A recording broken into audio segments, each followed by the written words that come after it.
Hello everyone. तो हम पढ़े थे CrPC through one liner facts, और ये है हमारा वीडियो नंबर 8 या पार्ट नंबर 8 बोल सकते हैं। तो अभी वीडियो डालने में मुझे बहुत डिले हुआ क्योंकि अभी भी एडीपीयू की एग्जाम हुई है। तो एग्जाम के बाद अब आज से मैं ये फिर से स्टार्ट करता हूँ जहाँ से मैं छोड़ा था। उसके पहले सबको मैरी क्रिसमस। तो अब स्टार्ट करते हैं। तो हमें करना था सेक्शन ये मतलब पॉइंट नंबर 495 से। तो ये हम कमीशन के बारे में बात कर रहे थे लास्ट वीडियो में। तो जो सेक्शन 288 है सीआरपीसी का, वो बताता है कि जब भी कमीशन इशू किया है अंडर सेक्शन 284 में और वो ड्यूली एक्सरसाइज कर दिया जाएगा, मतलब अगर वो कमीशन जो इशू किया गया था उसको मतलब एक्सरसाइज कर लिया गया है, तो उसको रिटर्न कर दिया जाएगा together with the deposition of witness, जो भी विटनेस यहाँ पे एग्जामिन किए गए थे उसके साथ।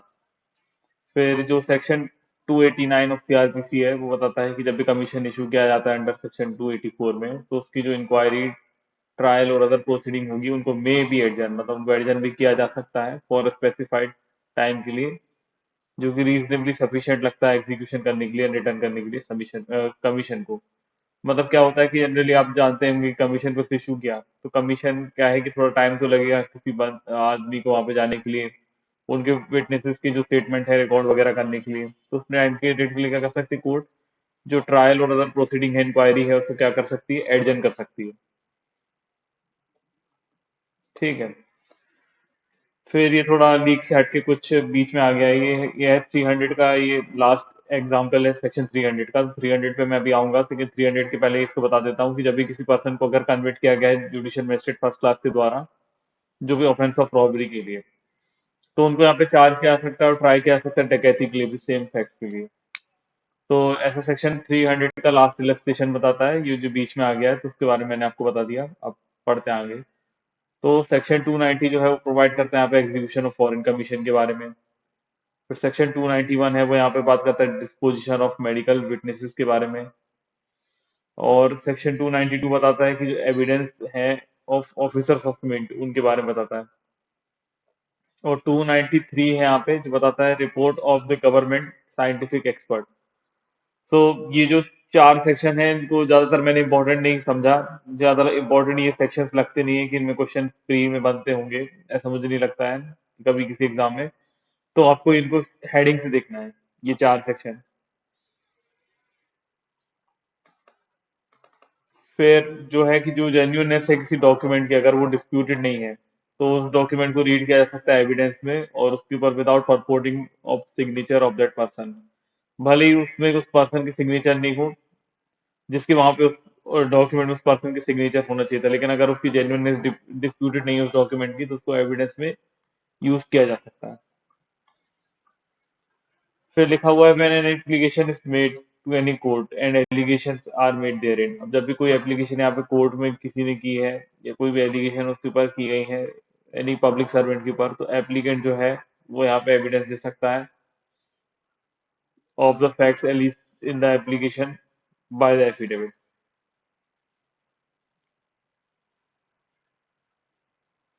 तो उसको मैं फिर से बता देता हूँ कि जब भी कोई एप्लीकेशन यहाँ पे कोर्ट में की गई है, तो किसी पर पब्लिक सर्वेंट के अगेंस्ट, तो जो एप्लीकेंट है वो यहाँ पे एविडेंस देगा उन फैक्ट के बारे में इन एप्लीकेशन बाय द एफिडेविट। तो एफिडेविट पे एप्लीकेशन देगा, मतलब जब भी कोई एप्लीकेशन वगैरह अगर किसी पब्लिक सर्वेंट के अगेंस्ट करना है, तो उसके ऊपर जो भी एविडेंसेस वगैरह वो देगा वो एफिडेविट पे देगा।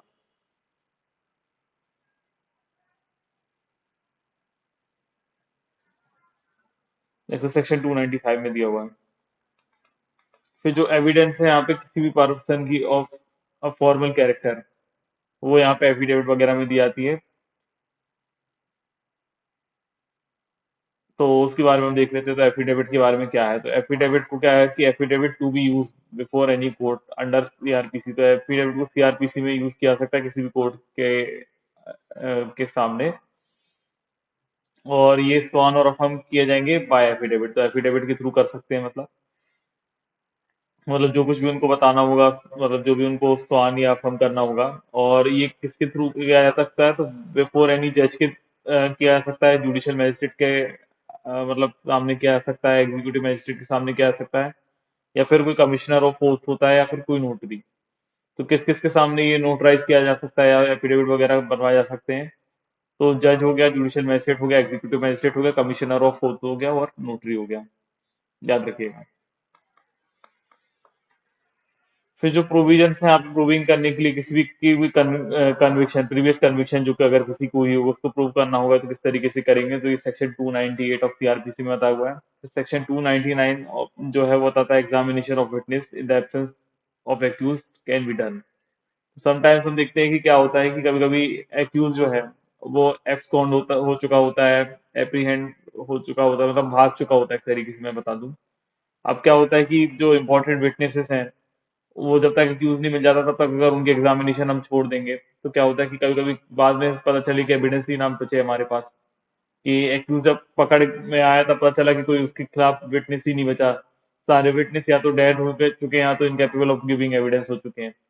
तो इसलिए क्या होता है कि सेक्शन 299 के अकॉर्डिंग क्या होता है कि एग्जामिनेशन इन चीफ उन इंपॉर्टेंट विटनेस को कर लिया जाता है। फिर जब भी एक्यूज को एप्रीहेंड कर लिया जाता है तो एक्यूज को जब भी प्रोसीडिंग चलेगी तो एक्यूज के पास राइट होता है कि वो क्रॉस एग्जामिनेशन कर सकता है उन विटनेसेस का जिनको एग्जामिनेशन चीफ जिनका ले लिया गया था।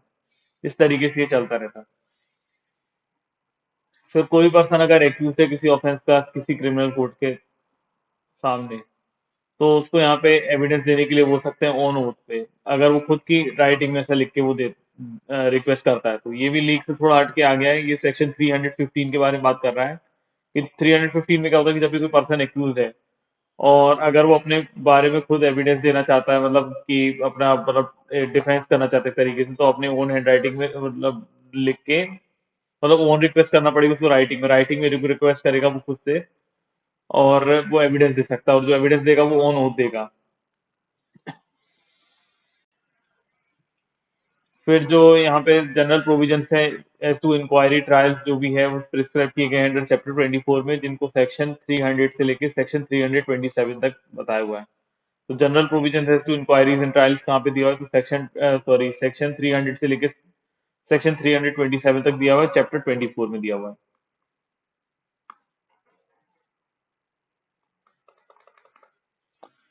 फिर सेक्शन 300 प्रोवाइड करता है कि किसी पर्सन को अगर एक बार कन्विक्ट कर दिया गया, एक्यूट कर दिया गया, तो उसको फिर से उसी चीज के ऊपर ट्राई नहीं कर सकते, मतलब can not B tried again for the same offence. तो उसी ऑफेंस के लिए उसको दोबारा से ट्राई नहीं किया जा सकता।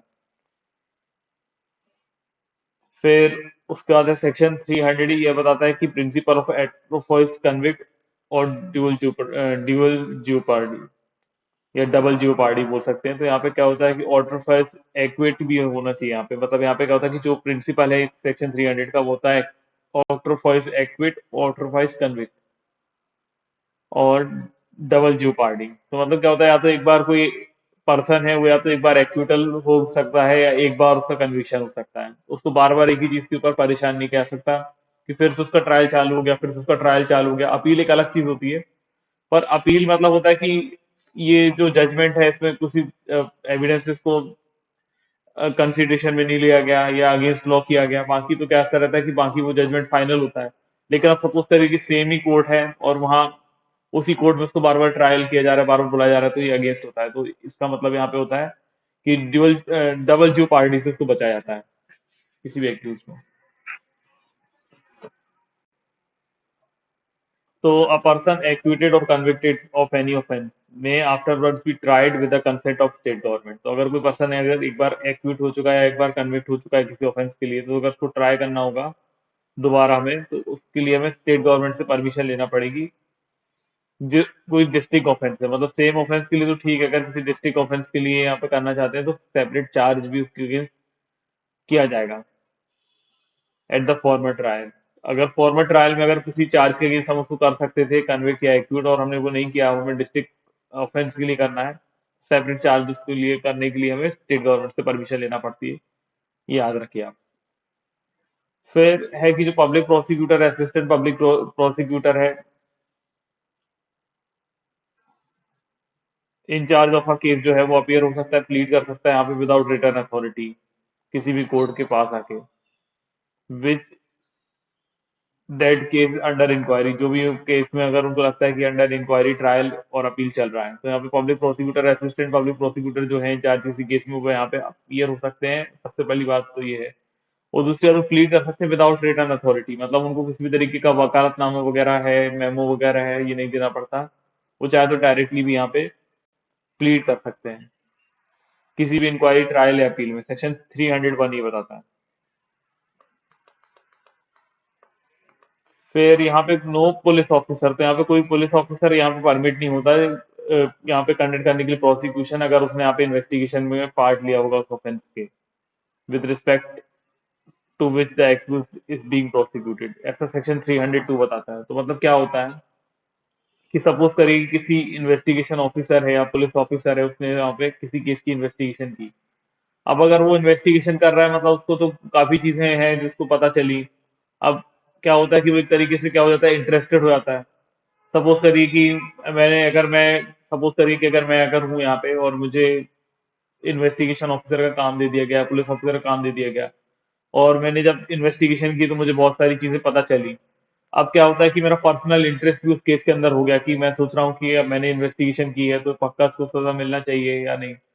तो उस तरीके से क्या रहता है कि जिस पुलिस ऑफिसर ने यहाँ पे एक तरीके से प्रोसिक्यूशन को कंडक्ट कर लिया है, मतलब सॉरी इन्वेस्टिगेशन वगैरह कर लिया है, तो प्रोसिक्यूशन नहीं कर सकता। बस वो इतना याद रखिए। फिर सेक्शन 303 है, बताता है कि अभी कोई पर्सन एक्यूज है किसी ऑफेंस का और जिसके अगेंस्ट यहाँ पे प्रोसीडिंग इंस्टीट्यूट हुई अंडर सीआरपीसी, मतलब उसको यहाँ पे राइट रहेगा कि वो डिफेंड करवा सकता है अपने प्लीडर से, जो भी उसकी चॉइस का है। तो सेक्शन 303 जो है वो सिर्फ इतनी सी बात बताता है कि जो भी एक्यूज है उसके पास डिफेंड करने का राइट होगा अपने प्लीडर से और उसकी चॉइस का, मतलब जिस भी वकील से वो करवाना चाहता है अपनी प्रोसीडिंग वगैरह वो करवाएगा, अगर वो उनको अफोर्ड कर सकता है तो उसके पास राइट है। फिर उसके बाद है कि where it appears to the court that the accused have not sufficient means to engage a pleader। अब कभी कभी कैसा है, कोर्ट को जब ये लगता है कि जो accused है उसके पास प्लीडर अरेंज करने के लिए, एंगेज करने के लिए यहाँ पे उसके पास सफिशिएंट मींस नहीं है, तो कोर्ट क्या है, असाइन कर देता है उसको प्लीडर डिफेंस करने के लिए at the expense of state. तो कोर्ट स्टेट के एक्सपेंस पे उसको एक प्लीडर दे देता है जो उसको डिफेंड करेगा उस केस के लिए। फिर जो प्रोविजन है यहाँ पे फ्री लीगल एड के प्रोवाइड किए गए हैं सेक्शन 304 ऑफ सीआरपीसी में, मतलब 304 जो है वो लीगल एड से डील करता है सीआरपीसी का। फिर जो प्रोसीजर है जहाँ पे कॉर्पोरेशन या रजिस्टर्ड सोसाइटी जो है वो अगर एक्यूज है तो उसके लिए प्रोवाइड किया गया है सेक्शन 305 ऑफ सीआरपीसी में। तो सेक्शन 305 सीआरपीसी का सबसेक्शन 2 बताता है कि जब भी कोई कॉर्पोरेशन अगर एक्यूज पर्सन है किसी भी इंक्वायरी और ट्रायल में, तो वो यहाँ पे रिप्रेजेंटेटिव को अपने बोल सकते हैं for the purpose of inquiry और ट्रायल के लिए, वो एक अपॉइंट कर सकते हैं किसी रिप्रेजेंटेटिव को। और जो अपॉइंटमेंट यहाँ पे होगी वो यहाँ पे need not under the seal of corporation. तो मतलब यहाँ पे कॉर्पोरेशन क्या करती है, जो भी रजिस्टर्ड सोसाइटी है वो यहाँ पे कॉर्पोरेशन, मतलब जो भी समझिए आप, तो वो इंक्वायरी और ट्रायल के लिए अपने रिप्रेजेंटेटिव को भेज देती है, और रिप्रेजेंटेटिव वगैरह जो है वो उसको रिप्रेजेंट करते हैं कॉर्पोरेशन वगैरह को। लेकिन जो अपॉइंटमेंट होती है वो not be under the seal of the corporation होना चाहिए, मतलब सील कॉर्पोरेशन की सील से अपॉइंटमेंट नहीं होना चाहिए, सीधी बात। फिर जो चीफ जुडिशियल मजिस्ट्रेट है या मेट्रोपॉलिटन मजिस्ट्रेट है, वो यहाँ पे किसी भी स्टेज में, देखिए यहाँ पे दो इंपॉर्टेंट चीजें हैं, इसको आप याद रखिएगा कि जो चीफ जुडिशियल मजिस्ट्रेट है, मेट्रोपॉलिटन मजिस्ट्रेट है, वो एनी स्टेज जैसे कि इन्वेस्टिगेशन हो गया, इंक्वायरी हो गया, ट्रायल हो गया, उस टाइम पे वो यहाँ पे पार्डन को टेंडर कर सकते हैं to accomplice under section 306 of CrPC. तो टेंडर ऑफ पार्डन क्या होता है, पहले मैं ये बता देता हूँ शॉर्ट में। तो टेंडर ऑफ पार्डन मतलब क्या होता है कि जहाँ पे एक से ज्यादा एक्यूज होता है कभी भी, और क्या होता है कि एक जो एक्यूज है उसने बहुत ही ज्यादा क्या कहते हैं, बहुत ही ज्यादा हार्श क्राइम किया हो, जैसे हम बोल सकते हैं हीनियस ऑफेंस किया हो, मतलब उसने ज्यादा ही बड़ा क्राइम किया हो, और उसके खिलाफ क्या होता है कि एविडेंसेस बहुत कम है। अगर क्या होता है कि अगर हम उसको ट्रायल करेंगे अगर बिना किसी भी तरीके से पार्डन वगैरह किए, मतलब बाकी लोगों को पार्डन किए बिना, तो क्या होता है कि एविडेंस इतने कम है कि सभी लोग छूट जाएंगे। तो इस तरीके से क्या होता है कि जो को एक्यूज होते हैं, जिनको एक्म्प्लाइज बोलते हैं, उनको क्या होता है कि जिन्होंने थोड़ा कम क्राइम किया हो लेकिन वो को एक्यूज होंगे या पार्टनर इन क्राइम होंगे, ऐसा बोल सकते हैं, तो उनमें से किसी को जिसने कम क्राइम किया हो उसको यहाँ पे टेंडर ऑफ पार्डन करते हैं। और टेंडर ऑफ पार्डन क्यों करते हैं, क्योंकि वो यहाँ पे फुल डिस्क्लोजर करेगा जो भी एविडेंसेस है अगेंस्ट द मेन क्रिमिनल, जो कि मेन एक्यूज है या बाकी एक्यूज है। तो इससे क्या होता है कि जो प्रोसिक्यूशन का केस जो है वो यहाँ पे स्ट्रांग हो जाता है, और जो मेन कन्विक्ट होना चाहिए, मतलब मेन एक्यूज है, उसके खिलाफ एविडेंसेस को हम एक तरीके से कलेक्ट करते हैं। तो उस तरीके से ये टेंडर ऑफ पार्डन किया जाता है। तो टेंडर ऑफ पार्डन हमेशा किसको किया जाता है? को एक्यूज को किया जाता है। और को एक्यूज जो है पार्टनर इन क्राइम होना चाहिए और सेम ट्रायल में होना चाहिए। और दूसरी बात क्या है कि किस कंडीशन में कि जो को एक्यूज है वो यहाँ पे true and full disclosure of fact करेगा। अब देखिए यहाँ पे ऊपर हमने चीफ जुडिशियल मजिस्ट्रेट और मेट्रोपॉलिटन मजिस्ट्रेट के बारे में पढ़ा था, तो वो तो यहाँ पे तीनों चीजों के टाइम पे यहाँ पे एक तरीके से टेंडर ऑफ पार्डन कर सकते हैं। लेकिन जो जेएमएफसी है वो केवल यहाँ पे इंक्वायरी और जब ट्राई कर रहा है ऑफेंस को तब कर सकता है। मतलब इंक्वायरी और ट्रायल में यहाँ पे टेंडर ऑफ पार्डन कर सकता है। तो हमेशा याद रखिएगा कि सीजेएम और एमएम जो है वो यहाँ पे इन्वेस्टिगेशन, इंक्वायरी और ट्रायल के टाइम पे ही पार्डन कर सकते हैं, और जेएमएफसी जो है वो यहाँ पे सिर्फ इंक्वायरी और ट्रायल के टाइम पे ही पार्डन कर सकता है। अब जो यहाँ पे सेक्शन है जो यहाँ पे, ये कब अप्लाई होता है? तो जब ये ऑफेंस है यहाँ पे tribal exclusively by court of session या फिर स्पेशल जज के द्वारा ट्रायबल होंगी, ऐसी ऑफेंसेस में टेंडर ऑफ पार्डन होता है। या फिर जो ऑफेंस है जो पनिशेबल होंगी इम्प्रिजनमेंट विच में एक्सटेंड टू 7 years और और विथ मोर सेवियर सेंटेंस। तो टेंडर ऑफ पार्डन देने के लिए क्या होना चाहिए कि कभी भी कोई ऑफेंस है या तो वो exclusively tribal by court of session हो या स्पेशल जज हो, या फिर जो यहाँ पे ऑफेंस है वो पनिशेबल होना चाहिए इम्प्रिजनमेंट जिसमें 7 years से ज्यादा मिलता हो, मतलब 7 year या उससे मोर सेवियर ऑफेंस हो। ठीक है। फिर कोई पर्सन है अगर उसने यहाँ पे एक्सेप्ट किया है टेंडर ऑफ पार्डन जो कि उसने सेक्शन 306 और 307 में किया था, आइदर वो या फिर विलफुली कंसील करता है कोई भी थिंग जो भी एसेंशियल थी, और या फिर वो फॉल्स एविडेंस देता है। मतलब कोई पर्सन है जिसने यहाँ पे पार्डन को एक्सेप्ट किया था, वो यहाँ पे क्या कर रहा है? या तो विलफुली कंसील कर रहा है किसी चीज को, या फिर जानबूझ के यहाँ पे फॉल्स एविडेंस दे रहा है और कंप्लाई नहीं कर रहा condition of tender of pardon को। तो यहाँ पे क्या होता है कि ये सर्टिफाई कौन करेगा कि ऐसा वो कर रहा है? तो उसको सर्टिफाई करेगा पब्लिक प्रोसिक्यूटर। मतलब पब्लिक प्रोसिक्यूटर ही तो एविडेंस देगा कि ये जो जिस पर्सन को पार्डन ग्रांट किया है वो भी यहाँ पे एक तरीके से फॉल्स एविडेंस दे रहा है या कंसील कर रहा है किसी चीज को। फिर सेक्शन 308 है कि जो भी अकम्प्लाइज है, अगर उसने कंप्लाई नहीं किया कंडीशन ऑफ पार्डन को, तो जो प्रोसिक्यूशन है यहाँ पे उसको मतलब may be prosecuted and tried separately for the offence giving false evidence with the sanction of high court. तो जब भी यहाँ पे किसी पर्सन को यहाँ पे टेंडर ऑफ पार्डन किया गया था, अगर उसने कंडीशन को फुलफिल नहीं किया तो उसका प्रोसिक्यूशन होगा और सेपरेटली ट्राई होगा वो फॉल्स एविडेंस देने के लिए। और लेकिन फॉल्स एविडेंस देने के लिए उसको ट्रायल तो किया जाएगा, लेकिन किसके सैंक्शन से? हाई कोर्ट का सैंक्शन लिया जाएगा पहले। अब सेक्शन 309 ऑफ सीआरपीसी जो है वो बताता है कि पावर यहाँ पे है पोस्टपोन करने के लिए और एडजेंट करने के लिए प्रोसीडिंग।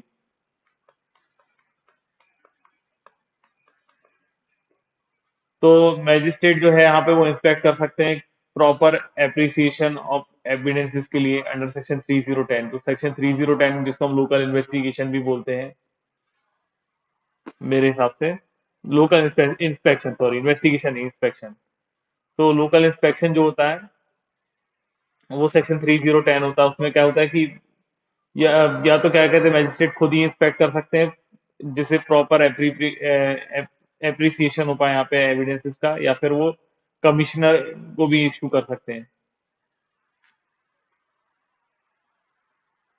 नहीं सॉरी, कमीशन को इशू नहीं कर सकते, मतलब प्लेस ऑफ कमीशन जहाँ पे ऑफेंस हुआ था, मतलब वहां पे जाके वो लोकल इंस्पेक्शन करवा सकते हैं। मतलब यहाँ पे क्या होता है, मैजिस्ट्रेट के पास एक पावर है कि वो प्रॉपर एविडेंसेस सुपरनेट करने के लिए यहाँ पे क्या कर सकते हैं कि जहाँ पे भी ऑफेंस कमिट हुआ था वहां पे जाके लोकल इंस्पेक्शन करवा सकते हैं।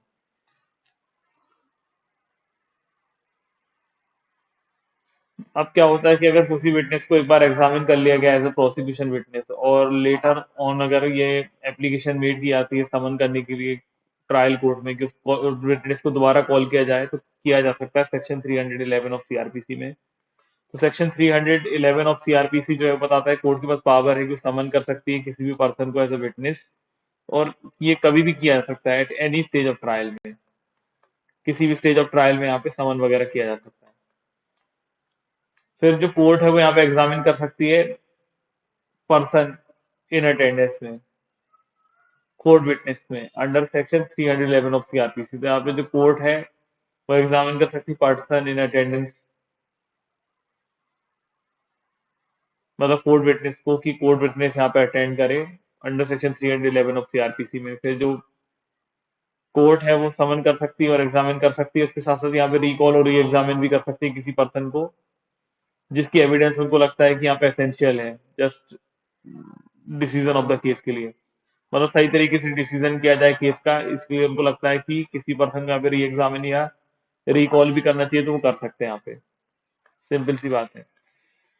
फिर एक केस है यहाँ पे Zahira Habibullah Sheikh versus state of Gujarat. उसमें ये हेल्ड किया था कि एसेंशियल है अगर एंड्स ऑफ जस्टिस के लिए, तो फिर विटनेस को यहाँ पे समन किया जा सकता है।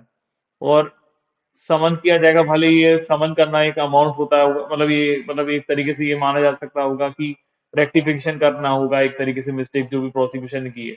मतलब एक तरीके से मैं ये बताना चाहता हूँ कि इस केस में ये बताया गया था कि अगर किसी को भी समन करके बुलाना जरूरी है कोर्ट में तो उसको बुला लिया जाएगा एंड्स ऑफ जस्टिस के लिए, भले ही ऐसा करना ये माना जाएगा कि रेक्टिफिकेशन की जा रही है मिस्टेक जो प्रोसिक्यूशन ने की थी।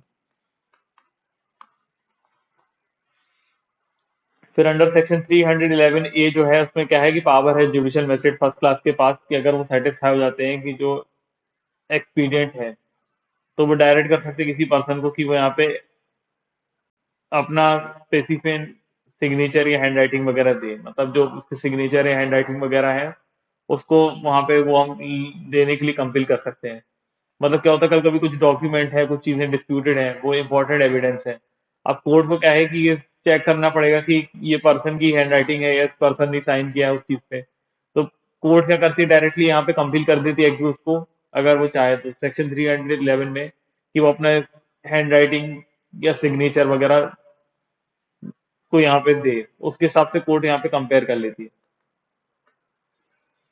ठीक है। फिर उसके बाद है किसी भी क्रिमिनल कोर्ट को अगर यहाँ पे ठीक लगता है तो वो यहाँ पे ऑर्डर कर सकती है पेमेंट गवर्नमेंट के पार्ट से रीजनेबल एक्सपेंसेस किसी भी कंप्लेनेंट को या विटनेसेस को जो भी यहाँ पे अटेंड कर रहे हैं for the purpose of an inquiry trial और other proceeding before such court.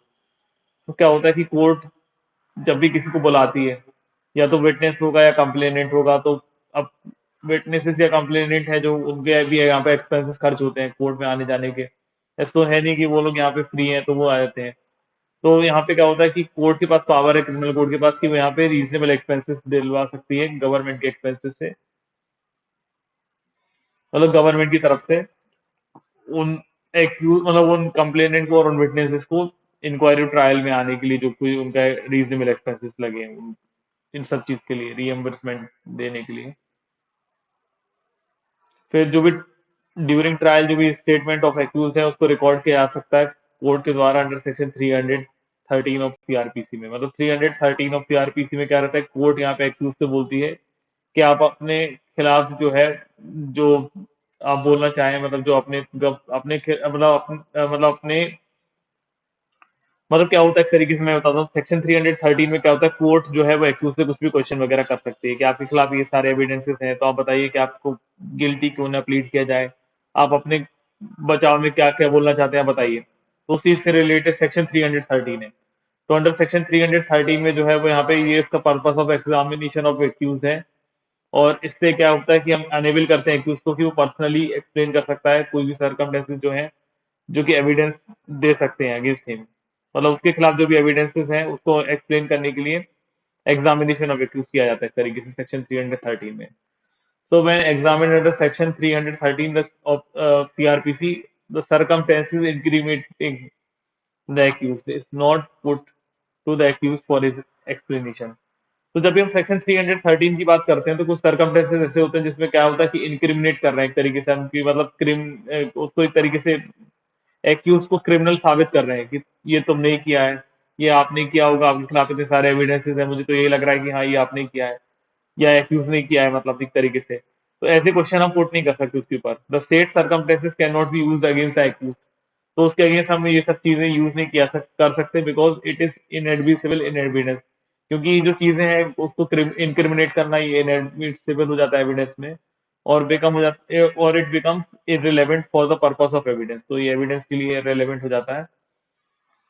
तो इस तरीके से फिर क्या होता है, लॉ मैंडेट करता है कि it can not be taken into consideration, तो फिर हम इन सब चीजों को कंसीडरेशन में नहीं लेते, ऐसा लॉ मैंडेट करता है अपन को। ठीक है। फिर अंडर सेक्शन 313 ऑफ सीआरपीसी जो भी स्टेटमेंट है एक्यूज के, वो यहाँ पे ओथ पे नहीं होते, याद रखिएगा। फिर सेक्शन 313 ऑफ सीआरपीसी जो है वो यहाँ पे डायरेक्ट एक तरीके से डायलॉग, मतलब एक तरीके से डायरेक्ट बातचीत हम बोल सकते हैं कि कर कनेक्शन वगैरह जो है वो करवाता है कोर्ट और एक्यूज का। मतलब यहाँ पे कोर्ट जो है वो डायरेक्टली एक्यूज से क्वेश्चनिंग वगैरह करती है, एक तरीके से आप ये सोच सकते हैं। फिर बाय वर्च्यू ऑफ सेक्शन 313 का सबसेक्शन 5 ऑफ सीआरपीसी, इसमें क्या होता है कि एग्जामिनेशन ऑफ एक्यूज होता है अंडर सेक्शन 313। उसमें हम दोनों तरीके से कर सकते हैं, both oral as well return, मतलब हम ओरल भी कर सकते हैं एग्जामिनेशन ऑफ एक्यूज और रिटर्न भी कर सकते हैं। और जो एविडेंशियरी वैल्यू होगी, मतलब एविडेंशियरी जो वैल्यू होगी यहाँ पे स्टेटमेंट ऑफ एक्यूज की सेक्शन 313 में, वो मेरली इंडिकेटिव इन नेचर होगी, मतलब जो भी ऐसा नहीं रहेगा कि इसको पूरी तरीके से हम एक तरीके से अगर वो मतलब कुछ भी चीज प्रूव नहीं कर पाया है, उसके खिलाफ कुछ एविडेंसेस मिले, तो हम ऐसा नहीं कि पूरी तरीके से यही मान लेंगे कि हाँ ये एक्यूज के अगेंस्ट ही है। सिर्फ ये कैसा है कि इंडिकेटिव नेचर है, कि अगर वो एक्सप्लेन नहीं कर पा रहा तो मतलब थोड़ा डाउट उसके खिलाफ जा सकता है, लेकिन ऐसे ही नहीं कि बिल्कुल ही मान के चलेंगे। तो एक तरीके से ये है उसके बात के कहने का मतलब। फिर जो भी इरेगुलरिटी है अगर किसी भी तरीके के एग्जामिनेशन अंडर सेक्शन 313 सीआरपीसी के, तो वो क्योरेबल इरेगुलरिटी होगी अंडर सेक्शन 465। मतलब सपोज करिए कि जब 313 में एग्जामिनेशन ऑफ एक्यूज किया जा रहा था, अगर उसमें कुछ इरेगुलरिटी है तो वो क्योर हो जाएगी सेक्शन 465 के अकॉर्डिंग।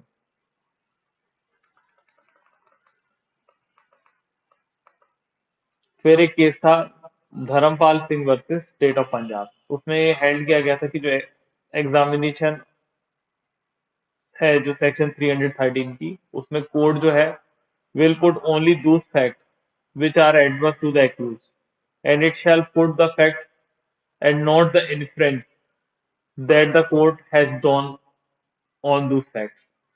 तो मतलब क्या होता है कि इस वाले केस में कोर्ट ने, मतलब इस वाले केस में सिर्फ इतनी सी बात बोली गई थी कि जब भी कोर्ट यहाँ पे एग्जामिन कर रहा है 313 में एक्यूज को, तो कोर्ट सिर्फ वही चीजें पूछेगा जो फैक्ट्स हैं, जो जो कोई भी फैक्ट्स, मतलब जो जैसे भी फैक्ट्स हैं जो एक्यूज के खिलाफ जा रहे हैं। लेकिन क्या है कि वो ऐसी चीजें नहीं पूछेगा जो उन फैक्ट्स के आधार पे कोर्ट ने जो अपने मन से जो अपनी उपधारणा बना ली है, इन्फेरेंस बना ली है, प्रिजम्पशन बना ली है, उनको वो नहीं पूछेगा। मतलब क्या होता है कि किसी भी तरीके से सपोज करिए कि कुछ चीजें हैं वो एक्यूज के खिलाफ हैं, तो वो फैक्ट हो गई, उन फैक्ट से रिलेटेड तो कोर्ट पूछ सकती है कि आपके खिलाफ ये एविडेंसेस है, पर उन फैक्ट के हिसाब से जो कोर्ट ने अपने इन्फ्लुएंसेस बना लिए उनके बारे में कोर्ट यहाँ पे नहीं पूछेगा, सीधी सी बात है। फिर जब भी यहाँ पे एक्यूज को यहाँ पे not allowed an opportunity under section 313 with respect to some fact, then he may oppose the admissibility of those facts against him on the ground of violation of principles of natural justice। तो suppose करिए कि बहुत सारे evidences थे जो accused के खिलाफ थे। अब कुछ चीजों का तो यहाँ पे क्या हुआ कि उसको अपॉर्चुनिटी ही नहीं दी गई यहाँ पे अपने एग्जामिनेशन कराने की, मतलब एक्यूज से ये पूछा ही नहीं गया किसके बारे में आप बताइए कि ये सारी चीजें आपके खिलाफ हैं। ठीक है, और फिर उसके बाद क्या होता है कि तो फिर बाद में एक्यूज इस ग्राउंड पे इसको चैलेंज कर सकता है उसकी एडमिसिबिलिटी के बारे में कि ये चीजें एडमिसिबल कैसे हैं, क्योंकि ये तो वायलेशन ऑफ नेचुरल जस्टिस हुआ ना एक तरीके से, क्योंकि क्या हुआ कि एक्यूज को तो आपने प्रूफ करने का चांस ही नहीं दिया, एक तरीके से डायरेक्टली अपने एविडेंस को कंसिडरेशन में ले लिया एक्यूज को बिना एग्जामिन किए हुए, तो उसको फिर एक्यूज जो है वो चैलेंज कर सकता है उनके एडमिसिबिलिटी के किसकी बेसिस पे, प्रिंसिपल ऑफ नेचुरल जस्टिस की बेसिस में। मतलब क्या होता है, both the side should be heard before judgement. और फिर इसके बाद एक केस है Basavaraj R Patil versus state of Karnataka. तो उसमें ये हेल्ड किया गया था कि case which do not fall under the proviso the examination of under section 313 can be dispense with, but not in totality. If it is found that the personal examination of accused would cause him irreparable loss, and accused state that he doesn't have any material explanation to the prosecution evidence, then the court may conduct examination in writing। तो क्या होता है कि ये case में ये बताया गया था कि जब भी क्या है कोर्ट यहाँ पे जो है वो डिस्पेंस तो कर सकती है लेकिन टोटली नहीं कर सकती।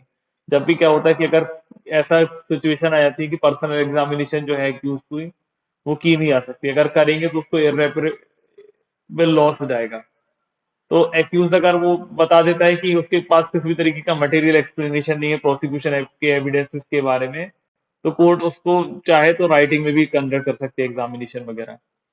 मतलब राइटिंग में क्या होता है कि लिख के दे देगा पोजीशन या प्रोसिक्यूशन है कोर्ट जो है अपने क्वेश्चंस वगैरह, उसको आंसर करेगा एक्यूज।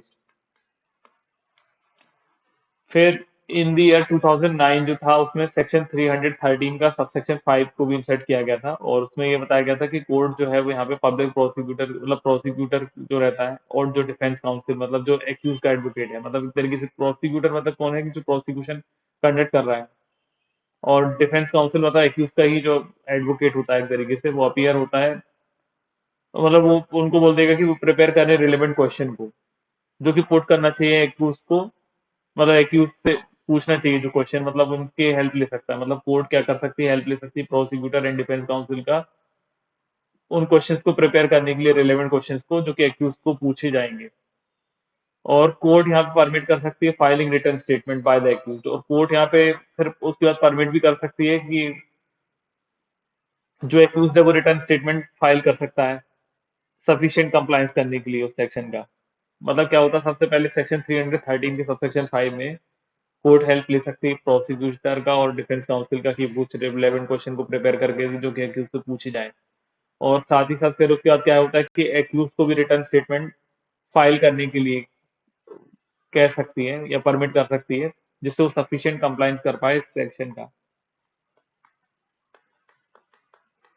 फिर लिखा हुआ any party to the proceeding में after the closure of evidence address the concise oral argument and may before be concluded the oral argument if any submit a memorandum to the court setting forth the concisely argument in his support। तो क्या होता है कि जब भी यहाँ पे proceeding complete हो जाती है, एविडेंस खत्म हो जाते हैं, मतलब जो भी एविडेंस वगैरह होना थे, तो उसके बाद क्या होता है कि कंसाइज या ओरल आर्ग्यूमेंट वो लोग कर सकते हैं before concluded the oral argument, जब भी ओरल आर्ग्यूमेंट है होने हैं उसके पहले। और अगर वो मेमोरेंडम सबमिट करते हैं कोर्ट को, तो उसमें फिर वो कंसाइजली आर्गुमेंट सपोर्ट करेंगे, मतलब वो जो मतलब सॉरी यहाँ पे जब भी वो फिर मेमोरेंडम फाइल करते हैं कोर्ट में, तो उसमें वो लोग यहाँ पे कंसाइजली आर्गुमेंट वगैरह दे देंगे जो भी उनको सपोर्ट करते हैं उनके केसेस को। मतलब एक तरीके से 314 को मैं बता देता हूँ क्या होता है कि जब भी केस कंप्लीट हो जाता है, एविडेंसेस क्लोज हो जाते हैं, तो बारी बारी से एडवोकेट जो है पार्टीज के, मतलब एक तरीके से पहले पब्लिक प्रोसिक्यूटर होगा जो प्रोसिक्यूशन रहेगा मतलब, और फिर तो वो पहले अपने बारे में बताएगा कि एक्यूज को क्यों सजा मिलना चाहिए, क्या क्या चीज उसके खिलाफ है, मतलब एक तरीके से क्लोजर स्टेटमेंट। फिर जब ये खत्म हो जाता है तो फिर उसके बाद डिफेंस की बारी आती है, तो डिफेंस काउंसिल भी अपनी अपनी बात रखता है कोर्ट के पास से कि मेरे एक्यूज को सजा क्यों नहीं मिलना चाहिए, क्यों उसको छोड़ देना चाहिए, क्या चीज उसके खिलाफ नहीं है। तो इसके बारे में बताया था।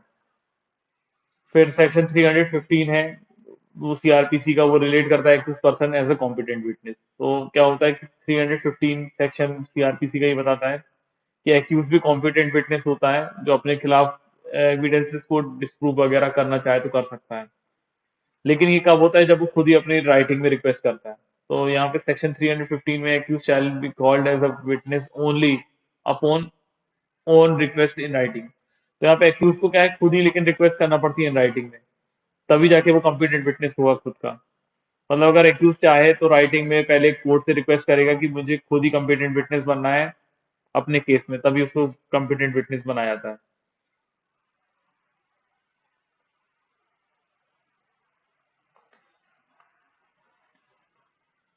फिर उसके बाद जो है फेलियर, एक मिनट एक बार एक चीज और मैं बता देता हूँ। तो जो सेक्शन हम 313 की बात कर रहे थे, यहाँ पे हमने बात की भी है शायद कि जो है वो यहाँ पे ओथ पे नहीं होते जो 313 के हैं। 313 में क्या होता है कि मतलब एक्यूज को हम एक तरीके से कोर्ट खुद एग्जामिन कर रही है, तो खुद ऐसा नहीं रहता कि तुम अगर झूठ बोलोगे तो तुम्हारे खिलाफ हम कार्रवाई वगैरह कर लेंगे, तो यहाँ पे ओथ नहीं होती 313 में। लेकिन 315 में क्या होता है कि एक्यूज खुद ही कॉम्पिटेंट विटनेस बन रहा है खुद की राइटिंग में, तो ये ओथ पे होता है, हमेशा याद रखिएगा। मतलब अगर अक्यूज अब झूठ बोलेगा तो उसके खिलाफ भी कार्रवाई वगैरह हो सकती है। तो याद रखिएगा कि 315 के जो एविडेंसेस होंगे वो ओथ पे होते हैं। ठीक है। अब इसके बाद देखते हैं, failure of accuse to give evidence shall neither be subject to any comment by parties or the court, nor shall give rise to any presumption against himself or any person facing charges along with him at the same trial। तो 315 में क्या होता है कि जब ये accused competent witness बन गया, अब क्या होता है कि एक्यूज अगर एविडेंस नहीं दे पाया तो उससे ये मतलब नहीं हो जाता कि अपोजिशन जो है वो कमेंट करेगी कि ये जो है ये एक्यूज ही है। ना ही कोर्ट ऐसा कर सकती है, और ना ही इस तरीके से हम किसी भी तरीके के प्रिजम्पशन एक्यूज के खिलाफ ले सकते हैं, ना ही किसी अदर पर्सन के खिलाफ ले सकते हैं जो उस पर्सन के साथ जिसका ट्रायल हो रहा है कि इसने किया होगा, अगर वो किसी भी चीज को प्रूव करने में फेल हो जाता है। तो अगर एक्यूज एक्यूज की बात हम कर रहे हैं, एक्यूज अगर किसी भी तरीके से कुछ फेल हो जाता है प्रूव करने के लिए, तो फिर उसके बाद सेक्शन 316 ऑफ सीआरपीसी है, वो बताता है किसी भी तरीके का इन्फ्लुएंस नहीं कर सकते, किसी भी तरीके का प्रॉमिस, थ्रेट और अदरवाइज किसी भी तरीके का यूज नहीं किया जा सकता एक्यूज के खिलाफ, जिससे कि वो इंड्यूस किया जाए उसको कि वो डिस्क्लोज करे और विथ होल्ड करे किसी भी तरीके का मैटर जो कि विद इन इज नॉलेज है। इसको हम रीड विद कर सकते हैं सेक्शन, एक मिनट, हाँ, सेक्शन 24 है आई थिंक, मैं देखता हूँ।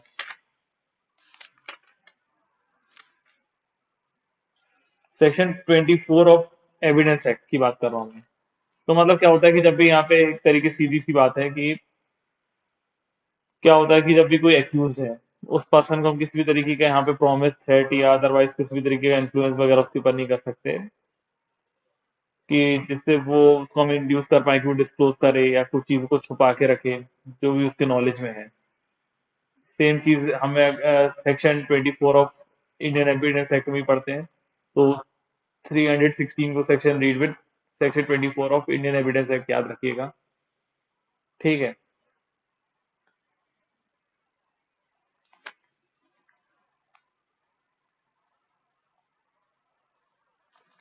फिर उसके बाद है, at any stage of inquiry और ट्रायल, अगर मैजिस्ट्रेट जो है या जज जो है अगर वो सेटिस्फाई हो जाते हैं रीजंस रिकॉर्ड करके राइटिंग में कि जो पर्सनल अटेंडेंस है एक्यूज की किसी भी कोर्ट के पास वो नेसेसरी नहीं है in the interest of justice, तो वो यहाँ पे क्या कर सकते हैं कि एक्यूज जो है, और उनको लगता है मतलब, और उनको लगता है कि जो एक्यूज है वो परसिस्टेंटली डिस्टर्ब करता है प्रोसीडिंग जो भी है कोर्ट की, तो कोर्ट जो है वो यहाँ पे अगर वो रिप्रेजेंट किया जा रहा है प्लीडर के द्वारा तो वो डिस्पेंस कर सकते हैं अटेंडेंस ऑफ एक्यूज को।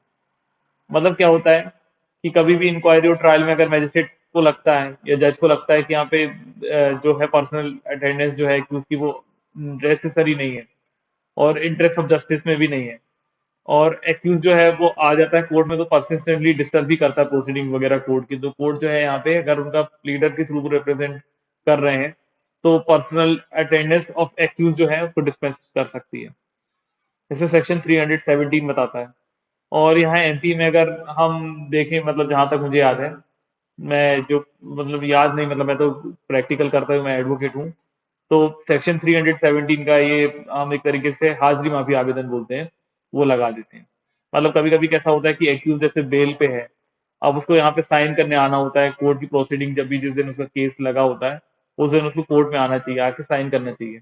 अगर वो नहीं आता है तो क्या होता है कि हम उसका कारण बता देते हैं कोर्ट को कि इस कारण से वो कोर्ट के समक्ष नहीं आ पाया, तो उसके पर्सनल अटेंडेंस डिस्पेंस हो जाती है।